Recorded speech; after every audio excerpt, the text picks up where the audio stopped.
Welcome to the Human Meme Podcast. I'm your host, David Bowles, and today we take a bit of a twist 12 ways, and we share a conversation about my new book of original short stories. The loneliest thing in the universe. I want to talk about what it feels like to carry characters in your body for a quarter of a century. Not in your head. Everybody carries things in their heads. I mean in your body, in the place where you feel the weather change before you see the clouds, in the place where you know a conversation went wrong 3 sentences before you can articulate why. That is where stories live, when they are not finished yet. They sit in the tissue. They wait. Some of the stories in my new collection, Touching Everything, Holding Nothing, have been waiting for more than 20 years. Not because I was lazy, not because I didn't know what they wanted. They waited because I didn't yet understand the thing that connected them. I had 12 stories about 12 extraordinary people, and for a very long time I thought that was what the book was about. Extraordinary people. People who could do things nobody else could do. I was wrong. The book is about what those abilities cost. Every single one of them. The cost is always the same, even when the stories look nothing alike, even when one is a comedy set in a hospital ward, and another is a tragedy set in the Drake Passage, and another is a medieval fairy tale about a kitten that breathes fire. The cost, in every case, is closeness, ordinary human closeness.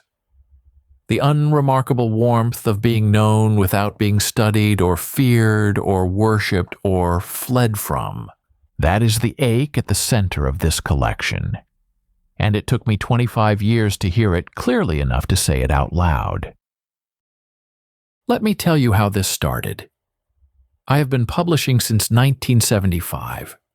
That is 50 years now, which is a number that still strikes me as belonging to someone else, someone older, someone with more answers than I have. But within that longer arc, there was a period beginning around the turn of the millennium when certain characters started showing up uninvited. They did not arrive as plot outlines or premise statements. They arrived as voices. Specific, insistent, individual voices that would not stop talking until I wrote down what they were saying. One of them was an old man in a hospital bed who could only speak in limericks, not as a party trick, not as a choice, as a neurological condition. His brain, after some catastrophic event, had reorganized itself around rhyme and meter, and the only language left to him was verse. That is a real phenomenon in the aphasia literature, by the way, that the brain sometimes protects poetic and musical speech patterns, even when it surrenders everything else. I found that fact devastating and funny in equal measure, and the character of Ambrose Peabody was born from that collision. Another voice belonged to a teenager in a government facility who had become, through no fault and no desire, a walking nuclear reactor. His skin emitted enough radiation to power a city. His handlers treated him as an asset. His parents were told he was being helped. And the one thing he understood, the thing nobody in the program wanted to discuss, was that he could never touch another person again. Not a handshake, not a hug, not the accidental brush of fingers when someone passes you a cup of coffee. He would spend his entire life reaching the world and being unable to hold any of it. That character, Calvin Reese, eventually gave me the title for the whole collection. There is a moment near the end of his story where he understands what he has become. He has become light. And light is the loneliest thing in the universe. It touches everything. It holds nothing.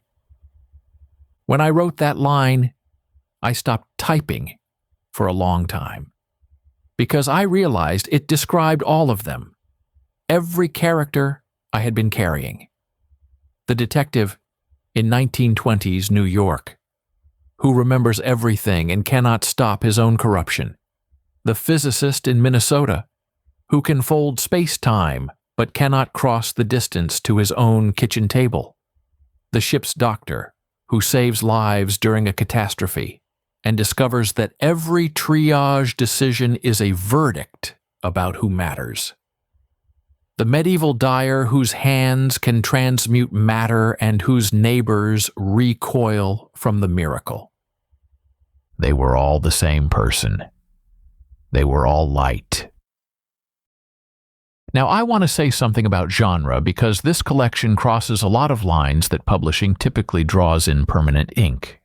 There is a comedy in here, a fantasy, a noir detective journal, a myth retelling, a work of speculative physics, a maritime disaster narrative, a medieval historical, an espionage story.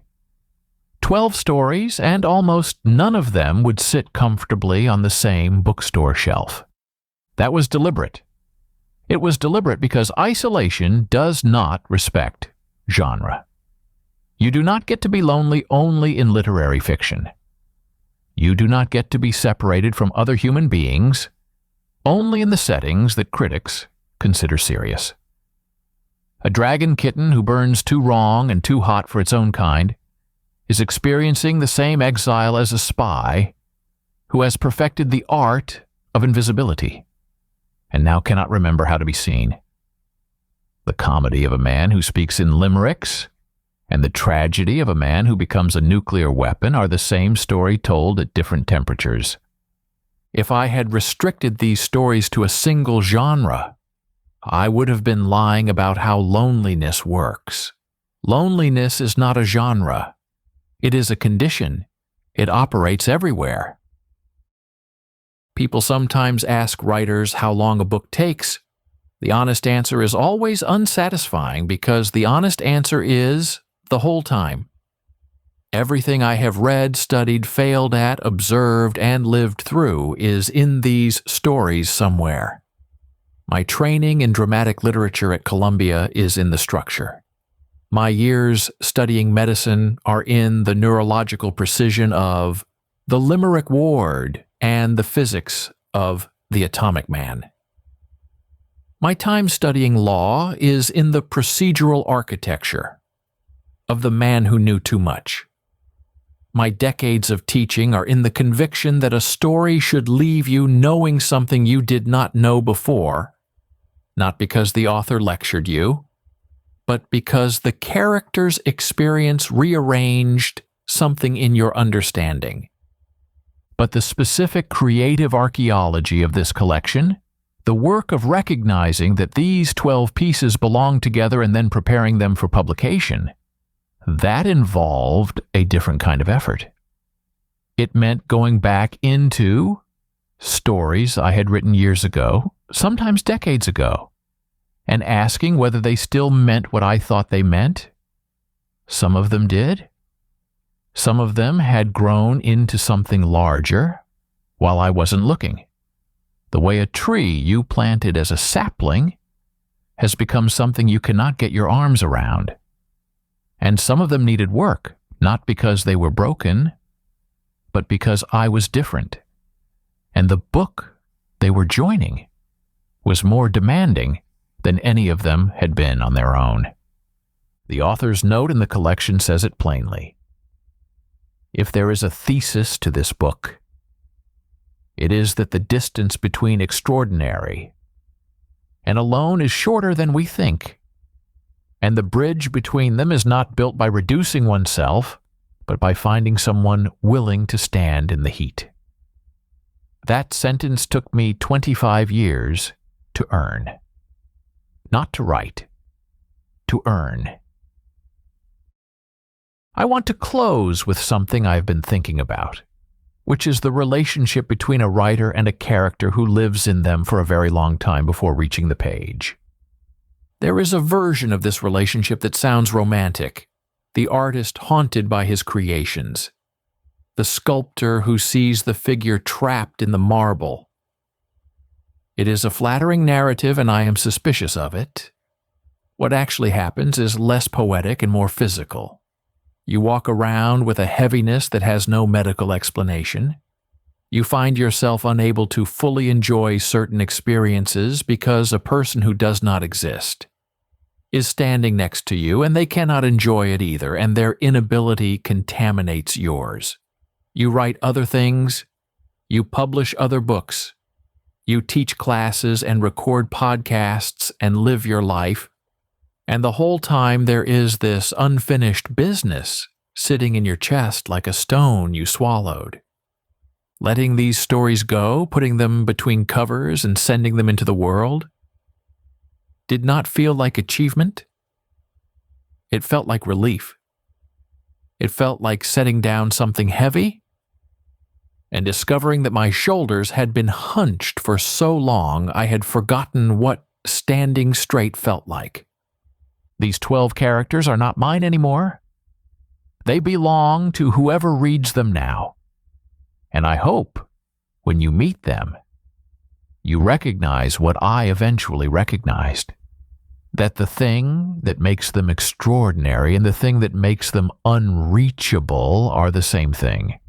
And that the only answer to that paradox is another person who refuses to look away. Touching Everything, Holding Nothing. 12 Stories of the Extraordinary and the Alone is available now at bowlesbooks.com.